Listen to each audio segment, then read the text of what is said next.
Welcome, friends. This is Archangel. I received a message the other day. Archangel, my friend was found over the weekend with a hole in his head. He had a hard life, and after an abusive mother and a string of bad relationships, he ended it. He was a beautiful person and had a warm heart, which is rare to find nowadays. He deserved to be loved. My friend may have pulled the trigger, but Gynocentrism killed him. Please continue your quest to awaken the world to male devaluation. You are doing more for males than you could possibly ever conceive. T.S. Well, T.S., you do me honor with your words. I am simply a warrior trying to right an egregious injustice. I labor to get these messages out to the world, and the snail's pace at which this is occurring is very infuriating because every day countless males are abused, while I struggle ineffectively to get red pills out to the world along with my fellow brother warriors. The loss of your beautiful friend saddens me. I have many seemingly contradictory feelings regarding suicide. On the one hand, I mourn this male. On the other hand, I find solace knowing that his pain and hurt are over. Many people tread a realm of uncertainty over suicide, but make no mistake, I am 1,000,000 megapixels clear about the causal factor behind male suicide. Gynocentrism, in some form or another, severe mental handicap notwithstanding. Males who are abused and tired of the pain, or males who fail to live up to the gynocentric traditionalist standards of protect, provide, labor, and toil. These males are the victims of gynocentrism. So yes, gynocentrism is the executioner of male life, no matter who pulls the trigger. Seriously, look at the differences in suicide stats between the sexes. If it is so great to be a male, and if males have it so easy with privilege existing in a world built by males for male benefit, if females are so abused and oppressed, then why aren't the statistics inverted, where the majority of suicides are females? Why aren't females killing themselves in droves if they are so trodden down? Because they have a secret. They are not downtrodden. They are elevated. Males are abused and then discarded, which is why upwards of 80% of worldwide suicides are male. People will coherently understand the suicide numbers and the male connection when they finally manage to swallow the bitter truth. Males are abused utilities, used and then discarded. Thus, when the pain of the male plight in today's world reaches critical mass, whether from heartache or from failing to live up to gynocentric expectations of being a human wallet, a repair-all handyman, a whipping boy, emotional tampon, and an armor-clad knight or bodyguard to protect females? When males fail to embody these expectations that we demand of all Y chromosomers, then they simply decide to end their torment. We ignore male pain. Then when males implode, we claim surprise. Oh, we had no idea. We didn't know he was hurting. We had no inkling he was suffering. Okay, well, here's a clue. Is he male? Then he is hurting and abused in one way or another. You have no excuse not to know. Yet we ignore males' suffering. We do not want to know that our shovels have feelings and hurt. And when we do have to face the internalized pain of males' tumultuous existence, then we do what we do best and blame the male for his pain. The problem is not gynocentrism. The problem is that he is defective. And we label male defect as depression or any number of mental disorders including addiction. We abuse males. Then we spit on them by blaming their pain on them, implying weakness because they hurt. Your headache is your fault, and how dare you think about taking an aspirin to ease the suffering? What a selfish thought. Hence, when males kill themselves to end pain, then we say that there was something wrong with them. They had a screw loose, rather than face the reality that he was a beautiful person full of life and potential who was abused, marginalized, and disregarded. Absolutely, male devaluation kills males, whether gradually through never-ending stress accumulated over years, even decades, or with a sudden step off the ledge.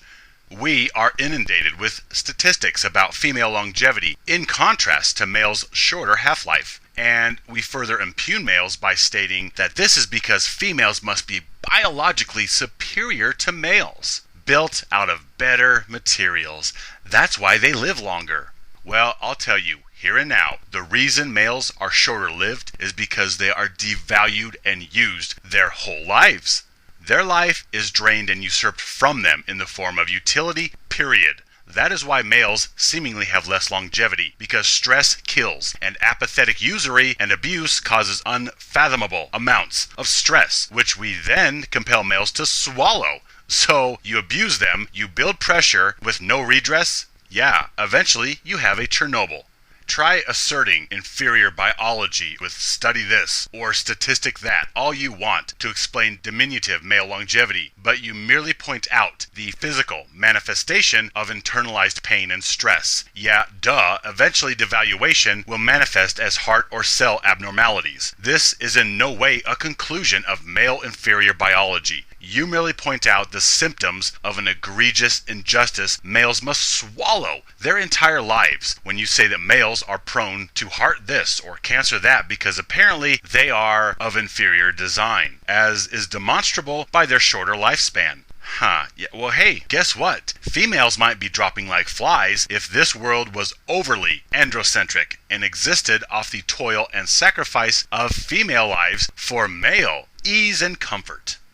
In some males' minds, they figure nothing is getting any better. So why wait to endure further pain while wading through physical decline? Let's end the suffering right now. So on the one hand, I do not fault suicide any more than I would fault someone for taking an aspirin. Both are simply methods of pain relief. One is temporary, one is permanent. Many people self-medicate when they have physical pain. Suicide is simply a person self-medicating when they have overwhelming life pain. Suicide to escape retribution for a slight, such as murder, this is something else entirely. Still, I do not blame males for suicide as pain relief. In some aspects, I am jealous that their torment is over while I am stuck here made to wallow in the cesspool of misandristic strife. Their plight is over. They are free. So this brings me to an interesting proposition. If I had foreknowledge of a male's plans for self-termination, would I try and stop them? I think the honest answer is, I would try to understand them. If they are set on doing this, then nothing can stop them, which is why males don't talk. They do, and they do very effectively, whereas females talk and maybe do some cutting, maybe a partial overdose of pills. However, most female attempts are a cry for understanding, for attention and acceptance. Males are doers. We have pain, we want solutions. Honestly, I would earnestly try to understand their reasoning, and if I could help, oh, I would. Otherwise, why should I intervene? Seriously, if someone is in that much pain, why should I strike down their hand just as they raise that Vicodin to their lips while telling them, just hold on, your migraine will get better. It will go away on its own. Don't do it. Don't you take that pain reliever. Likewise, can I really look suicide-minded males in the eyes and say, you suffer because you are used, devalued, and disposed of by a world that cares nothing about you. But hold on, it will get better. It has to, right? Yet, if I cared enough about them to tell them the truth, then I would have to tell them, no, I do not see it getting any better. Gynocentrism is only getting worse. Misandry is only getting worse. Male devaluation is only getting worse. So, should I keep them alive and suffering further? Should I blow fairy dust up their rear ends to keep them feeding the paradigm which causes their suffering?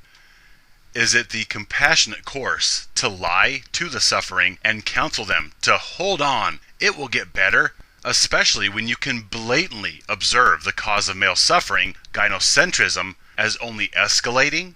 Well, my answer is that yes, rejecting the abuse and reclaiming value, worth, and sovereignty is worth holding on for. Moreover, finding a new reason for existence to help and rescue other males is very much a reason to live. When I think of all the potential gynocentric and misandristic warriors we have lost over the years as casualties to pain, it is immensely saddening. However, a male has limits, and when his suffering limits are reached, that's it. He's had enough. His mind is set, and who am I to judge or tell him that he is wrong in the course of action he is considering? I have not existed in his shoes. Yet I have existed in male shoes, and I understand the depth and intensity to which he is made to suffer. This perhaps informs my softened attitude towards those who end their pain, if they feel that is the best option according to their suffering quotient. Now, I will get a lot of criticism for such a stance. Oh, you're weak. You don't care. How could you let someone end themselves? You see, that's the problem. Too much finger-pointing. Too much outside dictation that you must continue living a painful existence because it would be selfish to check out early. People are depending on you. That is exceedingly selfish of you. Curious, you always hear that term selfish in regards to suicide. And since males comprise 80+% of the suicides, hence males are selfish in death just as they are in life. I see. So what is more selfish? Self-administered pain relief or compelling a suffering male to continue suffering so that friends and family can have someone that they send a Christmas card to once in a while or call at their leisure should they need him for something? Are we the captains of our own lives, or do we exist for the comfort and convenience of others so they may interact with us at their convenience? Under this model, who is more selfish? The tenant who checks out of Mortality Motel early, or the other tenants who say he should have stuck around for their sakes, even though they really didn't like him, didn't interact with him that much, and they stole stuff out of his room when he wasn't looking? And yes, if you are male, you exist for the comfort and convenience of the opposing sex. You know, in some traditions and cultures, suicide is an honorable conclusion. However, our current culture has us very much stigmatizing self-termination as selfish, weak, and against God. Why do you think this is? Well, quite simply, we stigmatize, shame, and scare males from self-termination. And why do we dissuade males from this? Quite simply, because we need male utility, and utility cannot be extracted from a dead shovel. That's the bottom line. That's right, we stigmatize suicide because we need males to sustain the world. Labor and resource cannot be extracted from a rotting carcass. If the worker drones off themselves, that leaves more work for the alphas and females. Yes, essentially females will have to labor and sacrifice in the absence of disposable males. This thought alone would make many an entitled princess awaken in the middle of the night screaming in terror. Hence, we abuse males, then shame them for their subsequent pain, and further impugn them for their consideration to end their suffering. Males have no chance. They're damned if they do, damned if they don't. And people marvel over male versus female suicide statistics. Really? So I personally cast no ill thoughts upon those who commit suicide on the one hand. On the other hand, I do take passionate issue with the impetus that led such magnificent beings to this desperative last chance saloon of suffering cessation. Oh, I have severe problems with gynocentrism and male devaluation. I have monumental problems with the pain and mistreatment that males are made to endure because they have a Y chromosome and thus are lowered in value compared to the uterine-equipped populace. I take fervent issue with the system that misuses males minute after minute, hour after hour, day after month after year with voracious malevolence. I take anger-saturated issue with the tumult and pain heaped upon males, not males' ending of this pain. We fail men by abusing them. They do not fail us by permanently ending this abuse. So that's where we are. On the one side of the coin, I find peace knowing that their suffering is over. On the flip side, I am furious at the torment they had to endure, torment foisted upon them unfairly because they happen to have a certain hated chromosome. Torment they endured for years and years on end before they said, "That's it, I have had enough. I can't take any more." I am not accusatory of the act, but I damn sure spit contempt upon the abuse that led to their final solution. I do stand in absolute disgust of gynocentrism. Yes, I know these may be unpopular contemplations regarding this subject, but really, it is the pain males have suffered that is the tragedy, not the suicide. Suicide is a very abrupt conclusion to pain. People want to sit on their high horse and judge the self-enders, like Robin Williams. Yeah? Well, where were you with all your righteous judgments and assistance when it could have made a difference? Where were you when they were in the midst of their suffering? You can't swoop in and offer your shoulder after years and years of heartache have taken their toll and the decision has already been made. You can't be high and mighty when you see them drinking more or giving away their things. At this point, it's already too late. Your noble assistance was needed years ago when he was being abused with impunity. Perhaps last-minute counseling will work with females, since they are bluffing anyway. All they ever wanted was attention and understanding. But many times a male makes up his mind, and that's it. So, during the desolate, painful, tormented years when he was suffering, where were all you self-righteous judges then when he needed you? What did you do to help? Oh, but the same culture of exalted judges wants to wag their fingers and tongues in judgment of another's solution to pain, because the hurting male should simply man up and continue to suffer in isolation in order to bolster your beliefs that all is well in this apple pie Chevrolet Americana we have constructed upon the toil, labor, and sacrifice of males. We want males to hide their pain, which further bolsters the consensual paradigm that life is good and flourishing in this utopia of female elevation perched atop male shoulders. And thus we do not want to hear about male pain, because this might deflate our fairy tales that life is rainbows and cotton candy as it should be. Moreover, the suffering need to stick it out, simply to further reinforce societal propaganda that every last human being should endure every last bit of suffering possible to the bitter end, because an all-loving God orders it.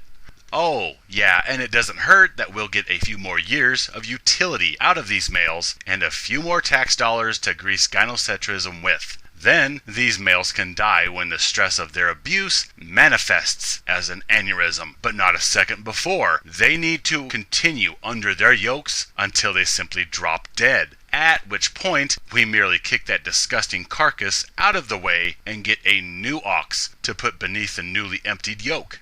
I rail against the problem, not the act. If males were valued equally and, dare I say, loved and appreciated, then we wouldn't have 90% of the male suicides in the first place. Gee, funny how that works. Well, we didn't know Joe or Bob or insert any anonymous name of any anonymous shovel that you like. We didn't know he was in trouble. Maybe because you didn't want to know he was in crisis. That might require you to help or live with your inaction and your non-assistance to his suffering. We are gynocentric. We cater to female paper cuts, but we do not want to hear the tormented hurt of males. Nobody cares about male welfare. So males who hide their pain and then end it permanently are doing those around them a service by keeping them in the dark so they won't have to be inconvenienced by his pain. It's his pain, and he will take care of it, all alone, as he always has been.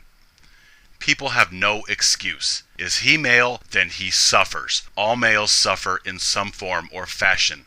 The fact that people don't know males are hurting or don't want to know is another facet of gynocentrism. Man up, suck it up, swallow the tears. We compel and demand males hide their weakness, their vulnerabilities, and pain. Then we act surprised when this pain yields fruit. We coddle females, and they are more than encouraged to seek sympathetic audience. While conversely, we don't want to know the pain of our disposable Kleenexes. Most have it reconciled in their minds that this is it. There is no afterlife, no consciousness continuation, no personality continuity. Yet we have no proof that there is or is not. If there is, then I find absolute conviction in saying, no, there is no loving creator that would punish suicide. There is no loving creator that would allow such rampant suffering of half his children while the other half fail to learn or grow because they are coddled their entire lives. If the physical body is some grand gift God gives to the soul, then this all-powerful creator could effortlessly create another carbon vehicle, another body, yes? Now consider another point. What if we reincarnate? What if we determine the experiences and lessons we wish to glean from each particular incarnation? Thus, suicide would be like walking out of class before completing it. It is not bad or evil. It simply means that entity will have to come back to the same class again. So I propose it like this. A person would not be punished for suicide any more than a student would banish themselves to hell for eternity for leaving class early. But if this dimension sucks as much as it does, then just get through it so you won't have to come back and take this same crap course in the future. Who wants to come back to being a male on planet Earth when males are hated, used, abused, and then tossed into the ditch on the side of the road? So where have these musings led us? Well, ultimately it comes down to this. No matter your opinion regarding suicide, our abuse of males is the tragedy. We fail males by abusing them. They do not fail us by ending this abuse. Are you against suicide? Do you care? Do you want to help? Then stop devaluing males. If you are unwilling to rebuke gynocentrism, then you have nothing to say about suicide because you are the problem. I mourn fallen brothers, and I labor for the welfare of future brothers. My friends, be an agent of liberation. Stand with me, live free.